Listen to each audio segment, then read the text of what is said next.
It is January 1098. You are a knight, camped outside the walls of Antioch. You sold your land, your mill, your future to be here. Last week, you ate your horse. Around you, an army of 30,000 people is quietly starving to death in the rain. Here is the problem no sermon ever mentioned. An army that size needs roughly 40 tons of food every single day. And in 1096, there were no supply lines, no ration depots, no quartermaster corps. So who fed the Crusaders? The answer decided history, and almost nobody remembers it. Rewind 2 years, November 1095, a muddy field outside Clermont in France. Pope Urban II climbs a platform and asked the Knights of Europe to march 2,000 miles east and take back Jerusalem. The crowd roars back 2 words: God wills it. Within a year, somewhere between 60 and 100,000 people are on the road. Knights, servants, priests, wives, children.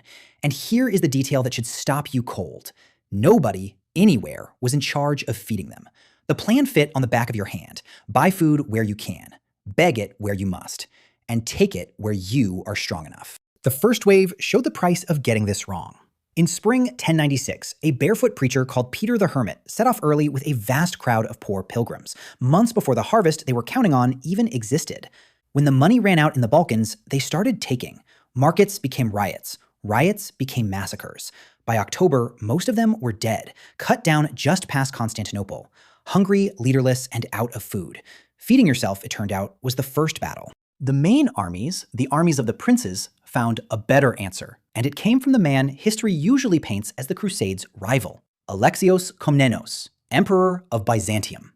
Alexios had watched Peter's mob burn its way toward his capital, so he turned feeding the crusade into imperial policy.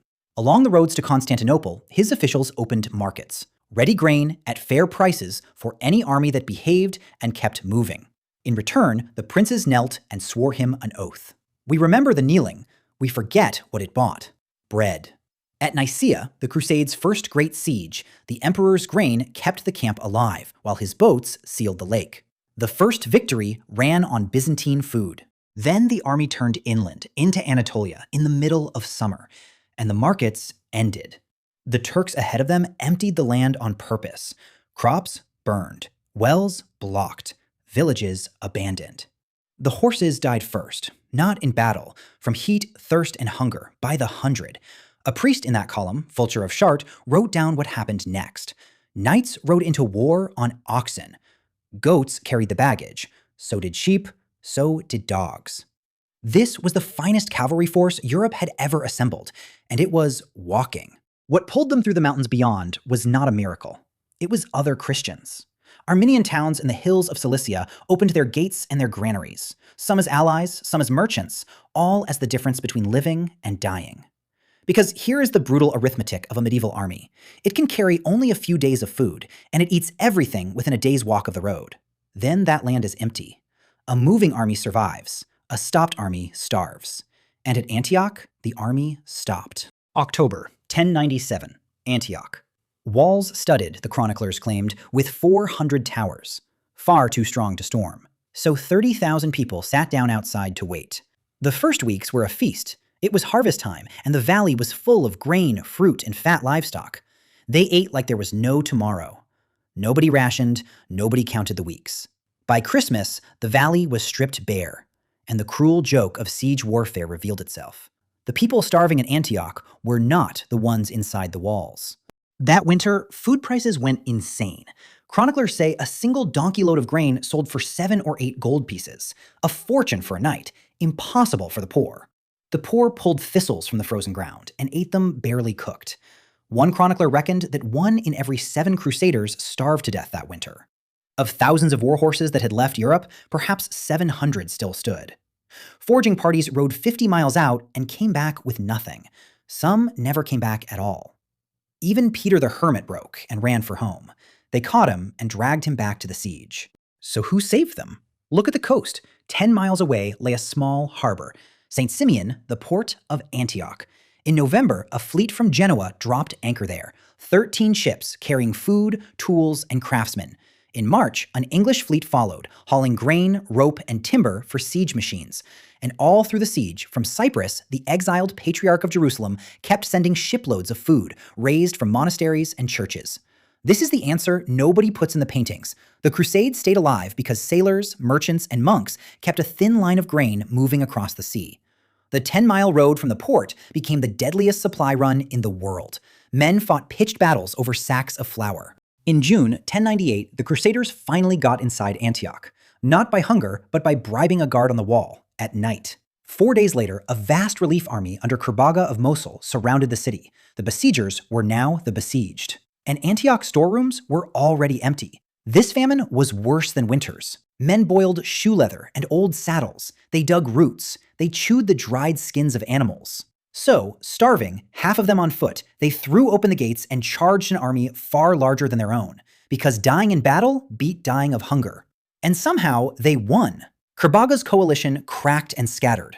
That night, the starving army ate his camp. I wish I could tell you the story ends there.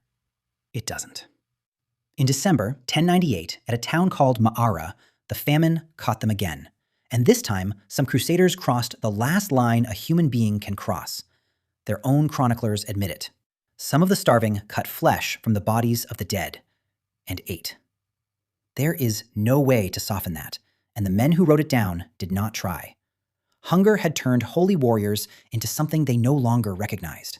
By June 1099, the army that reached Jerusalem was a remnant, perhaps 12 to 15,000 of the great host that left Europe. The defenders had blocked or poisoned the wells outside the city. It was high summer, no shade, no water. Crusaders hauled water 6 miles in stitched ox hides. It arrived warm and foul, and they paid silver for it and drank it anyway. Then the sea answered one last time. 6 ships, Genoese and English, reached the port of Jaffa, loaded with food, ropes, bolts, and nails. And the sailors did something extraordinary. They took their own ships apart, and the masts and planking rose again as siege towers against the walls of Jerusalem. On July 15th, 1099, Jerusalem fell, and a massacre followed its fall. The crusade had its victory. Bread and timber had carried it there as surely as swords. So, who fed 30,000 crusaders? A Greek emperor who mostly wanted them gone. Armenian farmers in the mountains. Sailors from Genoa and England. Monks on Cyprus. And 2,000 miles of villages that never volunteered to feed anyone. And in the gaps between them, no one. Historians think hunger and disease killed more crusaders than every battle combined. We remember wars as swords and speeches, but every army in history has marched on the same fragile thing, tomorrow's meal, carried by someone whose name nobody wrote down. So the next time you see a painting of knights beneath a city wall, look past them, to the edge of the frame. Find the cart, the sack of grain, the sailor coiling rope. That is where the story held together.